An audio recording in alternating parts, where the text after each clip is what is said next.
Today we're debuting our Fox News electoral map projections for the 2016 race. The maps show our current evaluation of the electoral landscape. This is huge. A candidate needs, you may remember this, 270 electoral votes to win the presidency. So let's dig in with Darren Shaw. He's a political science professor at the University of Texas and a Fox News pollster, also a member of our election night decision team. That means we will be hearing a lot from you on election night. Welcome. Let's take a look at the first screen that we have here. Tell us what's significant about this. Well, this is an overall map that shows the current status of all these different states. And so what you want to keep in mind historically is that the Republicans tend to do well when they control what we call the Republican L. And so this is a swath of states that run from the upper Rocky Mountain states all the way down to the southwest and then stretch eastward towards the Atlantic Ocean. Reagan, Bush, effective Republican candidates in the past have carried almost all of those states. Democrats on the other side of the aisle have to flip a couple of them in order to get to 270. All right, so let's take a look at our next one. Which ones do Democrats have to flip, and how are they looking so far? Well, as you see, we've got classified as base Democratic states. These states in the Pacific Northwest, the Washington, Oregon, California, those are part of Hillary's base. And this hasn't changed. No, it's been the same. Yeah. The last time, Washington and Oregon were theoretically battleground states in 00 and 04, and they didn't actually turn out very promising for Bush. But that was the last time they were really kind of on the radar screen. I don't think they're in play this time around. Trump has talked a little bit about Oregon. We'll see. And then when you go to the other coast, you know, again, this is the bi-coastal thing. In the mid-Atlantic and New England states, you'll see that Hillary has base in all of these states. So from New York up to Maine, and then all these states that hang in the northeast part of the country, with the lone exception of New Hampshire, which is kind of the one holdout there.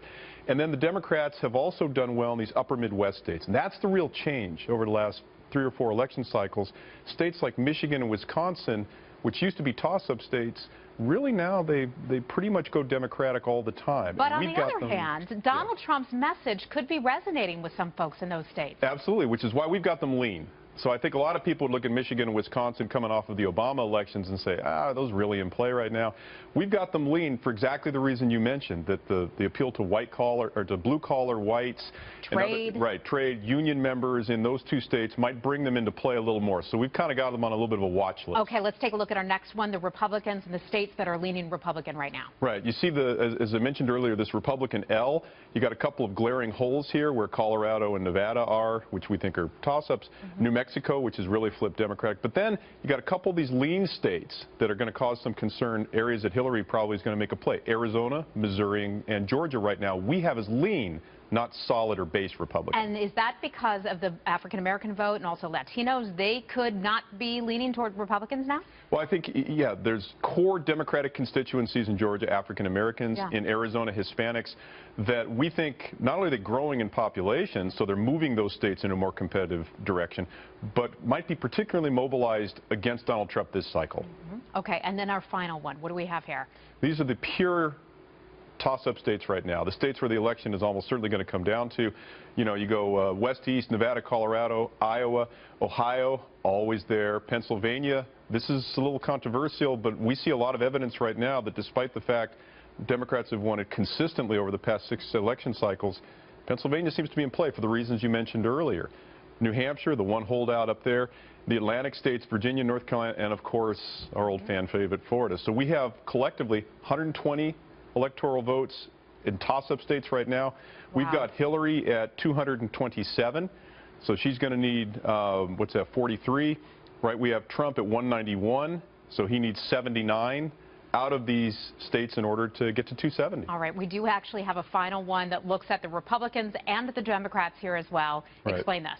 This is if you take the toss-up states, but then let's throw into the mix. Let's admit how little we seem to know about politics this cycle, and let's add in these states that we have leaning. So you add to the toss-up states Wisconsin and Michigan, could be targets for Trump, as we were talking about, and then these states the Republicans think they've got, but Hillary might make a play in. So Arizona, Missouri, and Georgia. So if you want a more expansive map, this is probably going to do the job for you. And isn't it interesting how much the demographics have changed? States like Virginia, North Carolina used to be Republican states.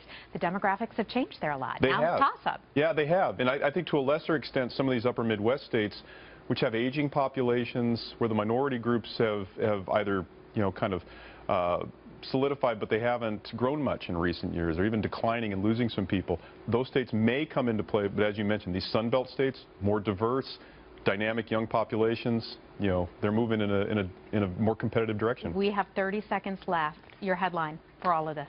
I think what you get when you look at all this stuff and put it together, Hillary Clinton starts off with an advantage, right? About 30 more votes in her base, 40 more actually if you kind of do the math, compared to Trump.